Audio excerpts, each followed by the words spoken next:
Welcome to Wednesday Ramblings. This week, as we prepare for our homily for the 12th Sunday of Ordinary Time, it's week 2 of a message series I've called The New Ways of God.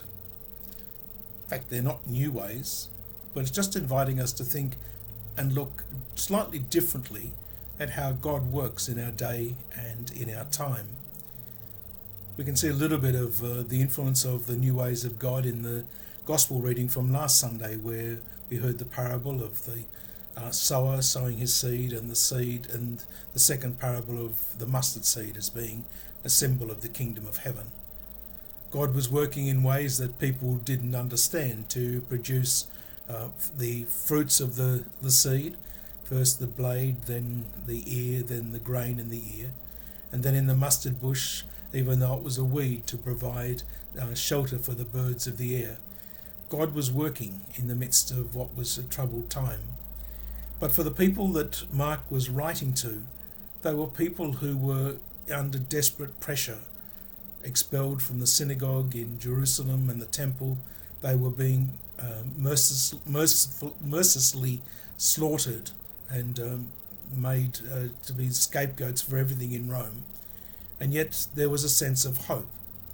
And even in the midst of the hope, we hear in this Sunday's Gospel Jesus inviting them to go to the other side, to the non-Jewish, the pagan side of the story, to go to a different place and to experience something of the power of God.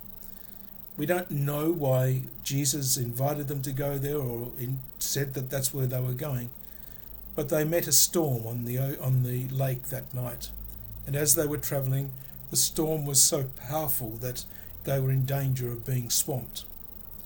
And they claimed, "Lord, aren't you afraid? Aren't you scared that we might drown?" And Jesus stood up and rebuked the wind, and then looked at them and said, "Why do you have so little faith?" It raises a question for me. Did they have little faith?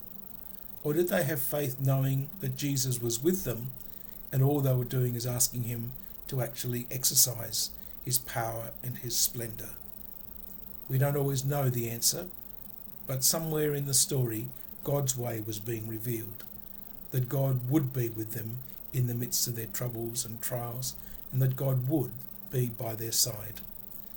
God is still by our side, and even when things become challenging and difficult, God is with us, and God's ways help us to see his presence in the world.